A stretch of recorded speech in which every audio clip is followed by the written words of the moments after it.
Olá, sejam bem-vindos à nossa entrevista com Cássio Prado, oficial de Justiça do Tribunal de Justiça de São Paulo. Cássio Prado é oficial do TJ São Paulo desde 1991 e o currículo dele é extenso.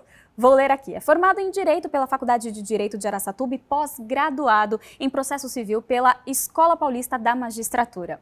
Ele também é o atual presidente da AOGESP e vice-presidente financeiro da AFOGEBRA. Cássio, muito obrigada por estar aqui hoje conosco no Estratégia Concursos para falar sobre esse edital que saiu para o TJ São Paulo, tão aguardado, tão importante. Por favor, se apresente para nós. Boa tarde, Lívia.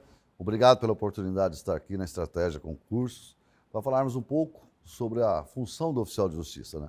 Meu nome é Cássio Ramalho do Prado, eu entrei no Tribunal de Justiça como escrevente em 1987 e logo após passei para o concurso de oficial de justiça e assumi em 1991 na comarca de Campinas. Atualmente eu sou presidente da AOGESP, que é a Associação dos Oficiais de Justiça do Estado de São Paulo, que é a maior associação de oficiais de justiça do mundo, né? É uma associação que este ano completa 74 anos, né? Temos cerca de 5 mil associados e somos filiados à AFOGEBRA, que é uma associação federal, e também à UIHJ, que é a União Internacional dos Oficiais de Justiça. Os oficiais de justiça têm, termos nesta UIHJ, mais de 120 países, né? E uma das entidades ali filiadas é a AOGESP, junto com a AFOGEBRA. Muito bem, Cássio, e só pelo seu currículo dá para ver que você tem muita experiência, muita história para contar, né? E aí foi publicado o edital desse concurso do TJ São Paulo para oficial de justiça, então vamos começar pela pergunta clássica. Para quem está em casa, está interessado nesse concurso, mas não sabe exatamente o que faz um oficial de justiça. Então explica para a gente qual que é o exercício da função, como que funciona o dia a dia. Sim, Lívia, esse concurso é afeto para a comarca da capital. São 60 cargos, né? O oficial de justiça é o funcionário público, servidor público e dá concretude às ordens judiciais. Porque de nada adiantaria um despacho judicial se não tivesse quem cumprisse. E somos nós, oficiais de justiça, que vamos lá e cumprimos as ordens judiciais, né? Nós temos várias atividades, várias ações que realizamos dentro do processo e uma delas, o mais importante, realmente é cumprir a ordem judicial, cumprir o mandado judicial. Excelente. Então, só pelo que você está falando da descrição, eu imagino que seja um trabalho muito externo, que você vai nos locais, você trabalha especificamente nas ruas, é isso? O maior aspecto do trabalho do oficial de justiça é o externo, né? É você dar cumprimento às ordens judiciais nas residências, nos comércios, nas indústrias, na periferia, nas regiões com melhor possibilidade financeira. É assim que trabalha o oficial de justiça, né? Que vai tanto no período da manhã, à tarde, à noite, finais de semana, e assim é cumprido. Realmente, o maior aspecto do cargo de oficial de justiça é o trabalho externo, mas também temos alguns internos também, atualmente. Certo, então dá para contemplar esses dois perfis, quem gosta mais de trabalhar nas ruas, fora da rotina, e aqueles que gostam mais daquela coisa de escritório, de ficar mais interno? Olha, vamos pensar de trabalho interno de duas formas, né? Uma forma é realmente do oficial de justiça, que sai às ruas para cumprir, porque ele tem que receber os seus mandados, imprimi-los, né, para levar fisicamente à pessoa destinatária da ordem judicial e depois voltar para o fórum e devolvê-lo ao cartório, apesar que a devolução sempre é de forma digital, mas tem algumas determinações que devem ser cumpridas nos mandados quando cumprido. E temos um outro que nós podemos falar, que é sobre a central remota, que seria uma forma de um home office. A central remota, hoje de mandados, em razão da pandemia da Covid-19, obrigou o oficial de justiça a se adaptar ao que existe hoje em sistema de tecnologia e também ao Tribunal de Justiça. Então nós temos hoje o que nós chamamos de central remota no Fórum da Barra Funda, onde existem lotados nesta central em torno de 60 oficiais de justiça, né, que não necessariamente trabalham na Barra Funda, trabalham em sua residência, fazendo o cumprimento de ordens judiciais, em especial para presos e menores que estão acolhidos em casas de recuperação, né? O oficial de justiça hoje dificilmente vai a um presídio ou nestas casas, né? É tudo cumprido através de forma remota pelo aplicativo Teams. você envia um e-mail para o presídio, informando que você tem uma ordem judicial para tal pessoa. Esse e-mail lá é recepcionado, marca-se uma data, você recebe o retorno e faz, através de vídeo, a comunicação do ato judicial. Isso veio trazer uma celeridade muito grande para o judiciário, muito grande mesmo. Você imagina o seguinte, você tem um processo aqui na comarca de São Paulo e a pessoa está recolhida em Presidente Epitácio ou Venceslau. Tinha que sair essa ordem judicial daqui para lá ser determinado que o oficial de justiça fosse até o presídio. Hoje não mais. Hoje por aqui você já faz dessa forma. Fora isso, em razão também da tecnologia, e já não é um caso de serviço oficial de justiça, mas as audiências também estão sendo realizadas dessa forma. A pessoa não precisa sair lá de Presidente Venceslau para estar na capital. Imagina o consumo de combustível, gasto, a tecnologia nos traz essa possibilidade hoje. Na central remota, tem muitos oficiais de justiça que já estavam lá, alguns com necessidade de readaptação e que foram lotados naquela central. Nem todos foram lotados em razão de readaptação, mas alguns sim o foram, para dar oportunidade desse oficial de justiça continuar prestando o seu excelente serviço à comunidade. Bom, Cássio, e nós estamos falando de São Paulo, né, que é a maior capital do Brasil, da América do Sul.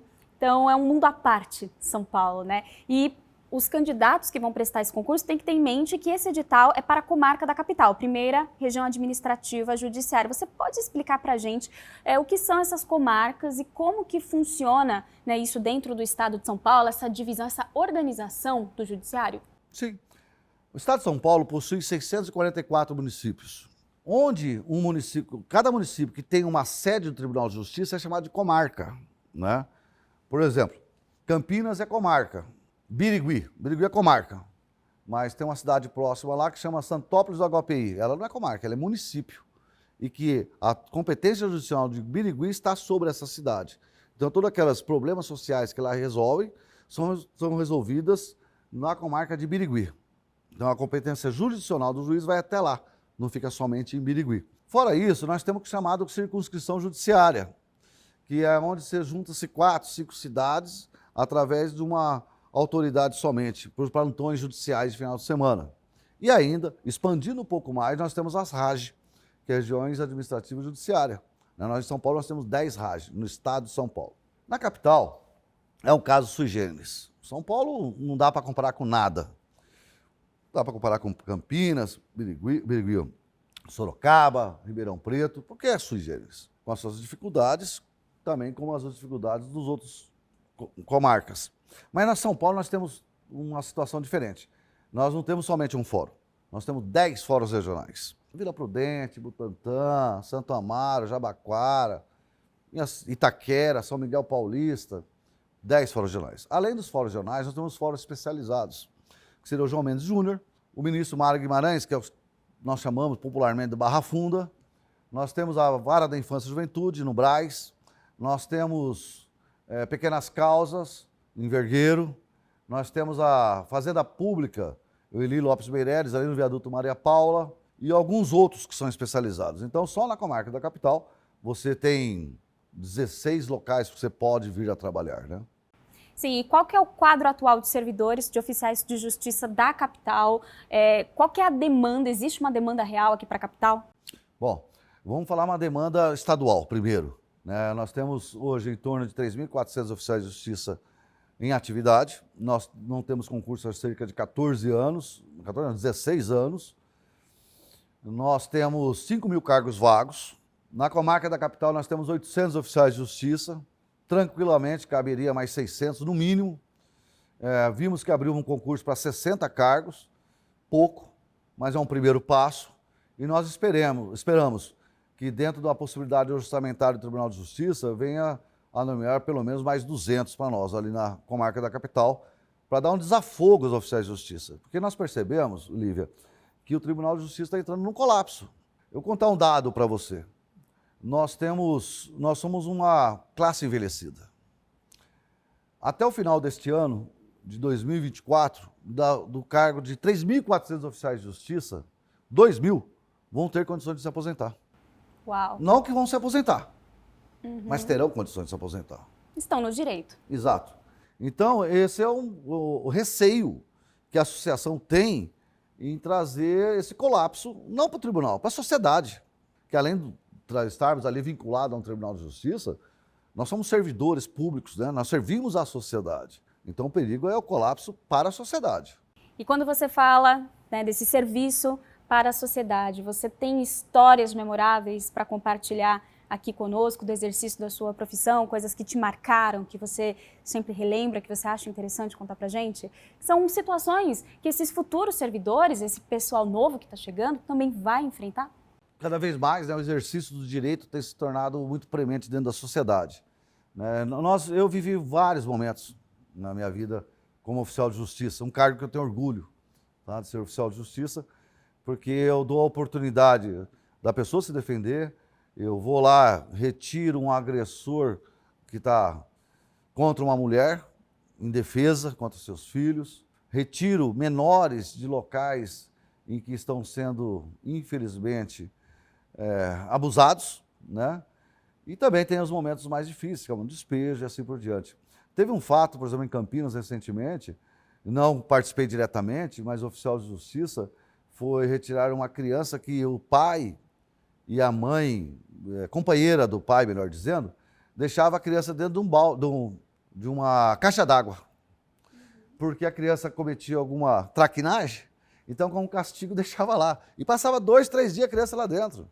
Né? Teve casos, por exemplo, em Campinas, esse eu participei diretamente, de inanição.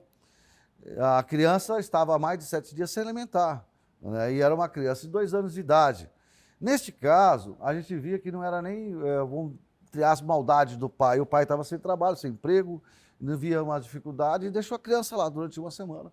E nós fomos lá para atender a criança. Quando você chega num momento desse e vê aquele local tudo, infelizmente, sujo, a criança com dificuldades de abrir a boca, e você realiza ali o cumprimento da ordem judicial, você fica com muita satisfação. Mas também tem um momento que você fazer, por exemplo, retirada de uma televisão, de um local onde a criança tem a televisão como a creche dele. A mãe sai para trabalhar.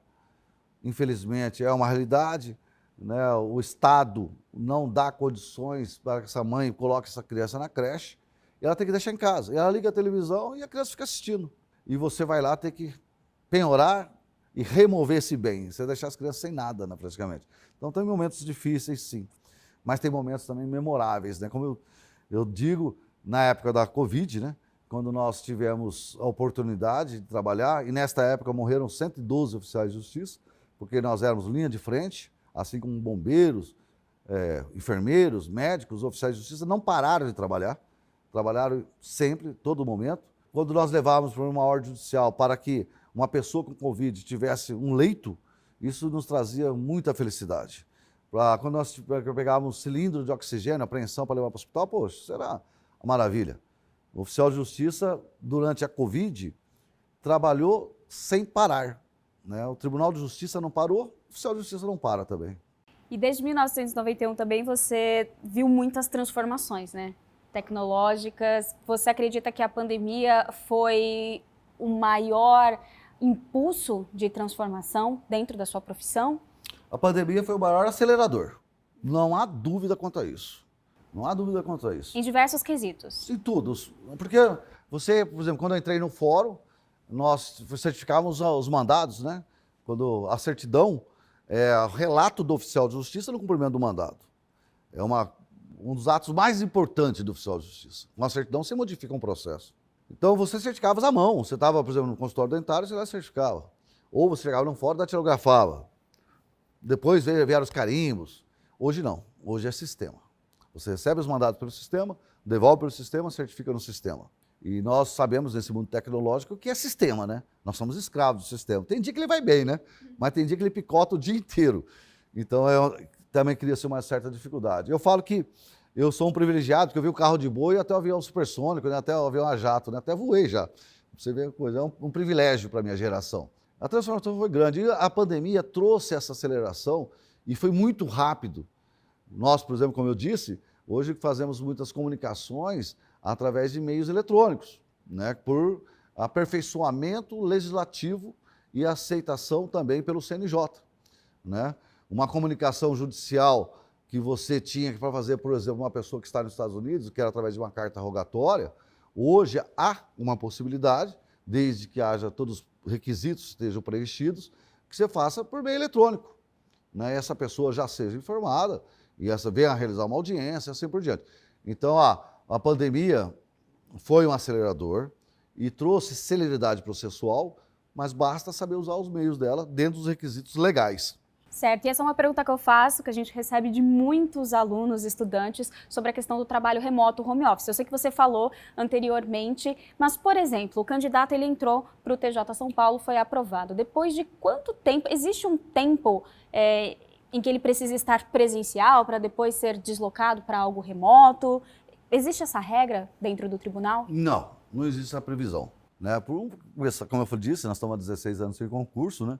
E nós fomos surpreendidos com a pandemia, a aceleração da pandemia, e fomos realocando dentro dessa chamada central remota, hoje oficializada, por oficiais de justiça, até que, inclusive, precisaram ser readaptados, em razão de problemas físicos, né, emocionais, e assim por diante, e também outros que optaram por ali estar. Não existe um requisito, vai precisar ficar 2 anos no presencial para o remoto. Não existe. Existe uma coerência administrativa do Tribunal de Justiça e Corregedoria para verificar a quantidade de mandados que lá está sendo alocada para cumprimento do que lá estão presentes. Por exemplo, nós achamos que uma média para cumprimento de mandados pela central remota é em torno de 120 a 150 no máximo. Passando esse número, a associação age para que mais outro oficial seja nomeado. Porque realmente, precisa ficar 2 anos, 1 ano, 6 meses. Não, esse requisito não existe. A pessoa, por exemplo, no nosso concurso, nós temos abertura para cotas de PCD, né? Cotas raciais. Uma pessoa com PCD, por exemplo, ela pode vir, logo após a posse, ser nomeada diretamente para Barra Funda, para Central Remoto. Não é uma garantia? Não é uma garantia. Cássio, e você falou logo no início sobre plantões, finais de semana, feriados, porque o judiciário não para, né? Como que funciona, então, a carga horária do oficial de justiça? Existe o horário comercial, das 8 às 5 da tarde, de segunda a sexta-feira? Plantões, vocês recebem uma escala no início do mês para poder se programar? Como que é essa questão? A carga horária do oficial de justiça são 40 horas. O oficial de justiça, além dessas 40 horas, tem um regime especial, né? Que é o chamado por determinação, que você venha cumprir um mandado por umas 10 horas da noite. Vai fazer a apreensão de um menor que vai às 10 horas da noite. Pode acontecer. Ou a citação de uma ordem judicial de um DJ de uma festa que está havendo em tal local. Você vai e cumpre. O oficial, independente muitas vezes dessas determinações de cumprimento noturno, ele o faz até às 20 horas, que é o horário que a legislação permite, e também aos sábados e domingo. Mas nós temos os plantões, onde somos escalados, né? Os plantões de finais de semana normalmente são feitos por circunscrições judiciárias, que eu falei que é um passo acima da comarca, tá? Então os oficiais são escalados para trabalhar das 9 às 13 horas, ali estar, e depois desse período ele vai receber o mandado e vai cumprir os mandados, sai para cumprir. Ele é ressarcido pelas 4 horas, 8 horas, que é pago em dobro. Nós temos uma briga, vamos dizer assim, muito grande com o tribunal, porque o oficial de justiça, depois que recebe o mandato, que ele começa a cumprir da rua e esse momento não é ressarcido. E nós estamos ali lutando para que essa valorização exista perante os oficiais de justiça. Assim também é nos plantões de recesso, né, que é a partir do dia 20 de dezembro até 6 de janeiro, que são feitos através de circunscrições judiciárias, que pode ser escalado para estar presente. Durante o mês, também existe a escala de plantão ordinário, que nós chamamos, né, que normalmente você recebe já no início quais as datas que você vai estar presente no plantão, ou, se possível, em certas comarcas, seja feito até de forma remota. A realidade do Tribunal de Justiça, existem certas comarcas que tem um oficial de justiça. Então, esse oficial faria plantão todo dia e não sairia do fórum. Então, pode ser que ele faça de forma remota, né, à distância, que nós chamamos, né? E normalmente recebemos, como eu te disse, no início do mês e vamos trabalhando. É assim que se procede nos plantões judiciários. Entendi. Bom, falamos sobre o exercício da função, sobre os plantões, desafios, vamos falar também de salários e benefícios, né? Para chamar ainda mais a atenção do pessoal que está nos assistindo. Como que funciona essa progressão de carreira? É determinante o tempo de exercício da função ou depende de outras coisas, como, enfim, um curso que você faça? Como que funciona a progressão de carreira? Bom, Nós temos um plano de cargos, carreiras e salários, né, de 2010, que está em estudo a modificação dele. Hoje nós temos sim a progressão de dois anos de letras, né, que nós chamamos, né. É um plano que, quando instalado, ele não obedeceu o tempo de serviço do oficial de justiça ou do servidor em geral. Ele obedeceu o valor remuneratório que você recebia à época. Então, a gente percebe que alguns oficiais de justiça, na minha época em especial, talvez não atinjam o final da carreira. Mas também é um final muito pequeno, a diferença entre o final e o início da carreira de oficial de justiça. Hoje, o final da carreira, o oficial deve estar no estado de São Paulo recebendo líquido em torno de R$ 12.500 e no início em torno de R$ 7.500. Então, a diferença é pequena. Você imaginar, eu vou estar dentro do Tribunal de Justiça até minha aposentadoria, 43 anos. Então, a diferença é pequena, né? Para 43 anos, você imaginar esse valor. E existem também agora a possibilidade de cursos, né, para que você possa agregar um ponto para a progressão sua dentro do plano de cargos, carreira e salário, sim. Mas se Deus quiser, até o próximo ano, as entidades estarão apresentando ao Tribunal de Justiça e creio que eles acolhendo um novo plano de cargos e carreiras para que o servidor, né, seja melhor valorizado, seja respeitado pelos todos os envolvidos dentro da cúpula do Tribunal de Justiça. E com o reajuste salarial? Sim. A intenção é, a gente sempre fala assim, olha, não é reajuste salarial. A mídia fala muito assim, a pessoa está pedindo aumento de salário. Não, você está pedindo recomposição de salário. É diferente. O Tribunal de Justiça não recompõe o nosso salário em 24%. Né? Então, você vai imaginar, você trabalha 4 semanas no mês, um é para o tribunal. Nós estamos com 24% de defasagem salarial. O servidor do Tribunal de Justiça, ele não pede aumento salarial, ele pede recomposição salarial. Reajuste Exatamente. merecido, né? É inflacionário. Não é o aumento real, mas o inflacionário. Sim, dentro dessa recomposição do plano de cargos, há uma previsão, sim, sem dúvida, para que a recomposição seja realizada. Mas nós temos que imaginar qual o espaço orçamentário que ele vai ter. Né? O tribunal está levando agora o orçamento para a Assembleia Legislativa, e as entidades servidoras estão comprometidas em estar lá na Assembleia defendendo esse orçamento para que haja possibilidade dessa recomposição salarial. Muito interessante, até para quem está estudando, que quer, né, mais uma motivação. E a gente pode dizer que existe qualidade de vida nessa função, Cássio? Eu afirmo que tem qualidade de vida. Muito bom. Eu afirmo, eu entendo que toda profissão, todo cargo tem suas dificuldades. Uhum. E vamos ter como oficial de justiça, e temos como oficial de justiça, mas tem qualidade de vida. Às vezes as pessoas até me criticam, mas eu menciono sempre que eu sou grato ao Tribunal de Justiça. Formei 2 filhos trabalhando no Tribunal de Justiça. Claro que eu me empenhei, meu serviço, meu dia a dia, mas também teve uma reposição digna. Então, há qualidade de vida, sim. Há qualidade de vida. Com as suas dificuldades inerentes a qualquer profissão. É um local que você pode fazer uma carreira. Nós não temos carreira. O Tribunal Oficial de Justiça entra como oficial, sai como oficial. Ela não tem, por exemplo, oficial-chefe. Isso não existe.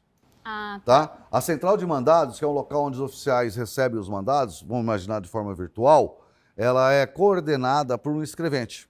Houveram já outros pedidos para que nós pudéssemos coordenar essa central de mandados. Mas não, o oficial de justiça entra como oficial, termina como oficial de justiça. O que nós temos são nossos reembolsos de despesas, que diferencia em relação aos outros funcionários do Tribunal de Justiça. certo. E quando a pessoa for aprovada para a comarca aqui da capital, já é pré-determinado o local em que ela vai ser lotada ou isso vai depender da posição em que ela passou no concurso? Ela é nomeada já para o local. O primeiro colocado, por exemplo, pode ser mandado para uma fórum regional mais próximo a algumas comunidades e o quinto não ser. Isso não pode. Né? Mas já é determinado, olha, você vai trabalhar em São Miguel Paulista, você vai trabalhar em Jabaquara e assim por diante. E tem possibilidade de mudança? Permuta sempre existe. Permuta. O que existe dentro do Tribunal de Justiça é o que nós chamamos de remoção. Remoção. A remoção é feita após 2 anos você no cargo, naquele local. Lotado, por exemplo, em Campinas, você pode pedir remoção. Também atendendo a alguns requisitos que o Tribunal de Justiça impera para nós. Certo, então existe essa regra. Sim. Bom, qual que é o perfil né? A pessoa que está interessada em prestar esse concurso público, você falou muito sobre resiliência, eu percebi que tem uma parte emocional importante também nesse trabalho, para além da técnica. Qual que é o perfil que você acha que é interessante para aqueles que querem ser oficiais de justiça? Ser oficial de justiça é ser desafiado todo dia. Você, quando recebe um mandado, por exemplo, de citação, você nunca pode imaginar que esse mandado vai ser o mais fácil que um de busca e apreensão. Não dá para você saber como a pessoa vai te receber. Ser oficial de justiça é ter empatia pelas pessoas. Ser oficial de justiça é se colocar no lugar das outras pessoas, né? É entender que se o ato para você é difícil, para quem está sofrendo, é pior. Então, você realmente tem que ser resiliente, tem que ter empatia, tem que aceitar desafios, né? Porque todo dia ou é um desafio. Tenho certeza que eu, dentro do Tribunal de Justiça, dificilmente, como servidor, eu seria qualquer um outro. Acho que o oficial de justiça te dá condições, poder ter um tempo, mesmo durante o dia, para se dedicar ao estudo, né, dedicar a aperfeiçoamento, a capacitação, o que dificilmente os outros cargos possuem, né, porque são cargos que exigem o trabalho integral das 9 às 17 horas, né, porém não saem para a noite, o que nós fazemos à noite também. Eu gosto de ser oficial. Você falou sobre o estudo, Cássio, em alguns momentos que nós estávamos conversando aqui nos bastidores. De todos os assuntos que eu comentava, você sabia a solução e qual que é o procedimento, né? No caso de condôminos, de abuso. Então, é uma profissão que você sempre tem que estar, né, fazendo a manutenção do estudo, de conhecimento, porque as leis mudam também, né? Sim. Lívia, no Tribunal de Justiça, o que ocorreu até hoje, não posso falar daqui amanhã, é o seguinte: você entra dentro do fórum como oficial de justiça, ele chega para você, entrega o mandato e fala, pode cumprir. Ele não te treina. Antigamente, não tão antigamente assim, nós tínhamos os chamados salas de oficiais de justiça e que ficávamos lá, tomando um cafezinho, certificando os mandados, e o oficial mais novo chegava e tirava suas dúvidas. Hoje não. Hoje mudou muito, né? A pandemia transformou, avançou isso, né? Então tem menos oficiais da sala. Mas nós, da Associação dos Oficiais de Justiça, nós temos um diferencial. Nós procuramos capacitar, qualificar o oficial de justiça para que traga eficiência, celeridade. Nós temos esse compromisso com a sociedade. Entendeu? Eu sou um apaixonado por isso, né? Que a pessoa, quando entrar no judiciário, ela seja realmente atendida. Ela não demore 10 anos para ser atendida, né? Porque o direito que tarda não é direito. Deixou de ser direito, né? Então a gente procura realmente isso. Então o que nós vamos fazer? Nós vamos fazer um curso para esses oficiais. Nós vamos capacitá-los para que eles tenham a prática do cumprimento de mandados judiciais, né? Porque a teoria eles já têm, acabaram de fazer. E também, através da AFOGEBRA, que é a Associação Federativa dos Oficiais de Justiça do Estado do Brasil, nós temos uma escola superior dos oficiais de justiça, em que nós qualificamos oficiais através de cursos pequenos e rápidos e também com cursos de pós-graduações, como, por exemplo, de avaliação de imóveis, avaliações de bens, nós temos curso de execução de mandados. Então, realmente, é uma necessidade, porque todo dia tem uma lei nova. Parece uma coisa incrível. Quando tem lei nova, o CNJ mexe em alguma coisa. Então, realmente, nós temos que estar atentos a isso e nós estamos procurando a isso, a qualificar os oficiais, capacitar os oficiais para que eles possam realmente, eu repito, da celeridade, da eficiência ao ato judicial. Porque na rua tudo acontece, né? Nenhum dia é igual ao outro. Não. Você falando sobre a sua profissão lembra um pouco a minha, do jornalista, que não tem rotina. Exatamente. São coisas novas que acontecem e que você está ali pela sociedade, né? A serviço da sociedade. Levar informação. Levar informação, exatamente. Muito interessante, Cássio. Um recado, então, para quem está estudando, já dando uma boas-vindas, então, para os futuros aprovados. O que o tribunal espera deles? Como que vocês irão recebê-los? Bom, Lívia, eu quero falar diretamente para você, que está estudando para prestar esse concurso de oficial de justiça. Olha, se aplique aos estudos e nós, da associação, nós, oficiais de justiça, estamos ansiosos por recebê-los. O Tribunal de Justiça, com certeza, vai chamar mais de 60 para a capital, como eu também tenho certeza que vai chamar mais de 88 para o interior do estado. Nós precisamos de vocês para que nos auxiliem, tragam sangue novo, conhecimentos novos e a gente possa compartilhar tudo isso. Essa troca de experiência é muito importante para nós que estamos aqui já como oficial de justiça e para que vocês, quando entrarem também, venham conosco, venham trabalhar dentro do Tribunal de Justiça, venham ser oficial de justiça e passado 2 anos pode me cobrar. Tenho certeza que vocês vão falar assim, nossa, que curso legal, que trabalho legal. Obrigado. Muito bem, Cássio, muito obrigada por vir até aqui esclarecer para a gente como que funciona essa profissão, viu? Muito obrigada. Obrigado, Lívia. E para você que nos acompanha até aqui, também obrigada pela companhia e audiência. Se você quiser ver a entrevista com outros profissionais, é só você navegar aqui no nosso canal Estratégia Concursos. Até mais!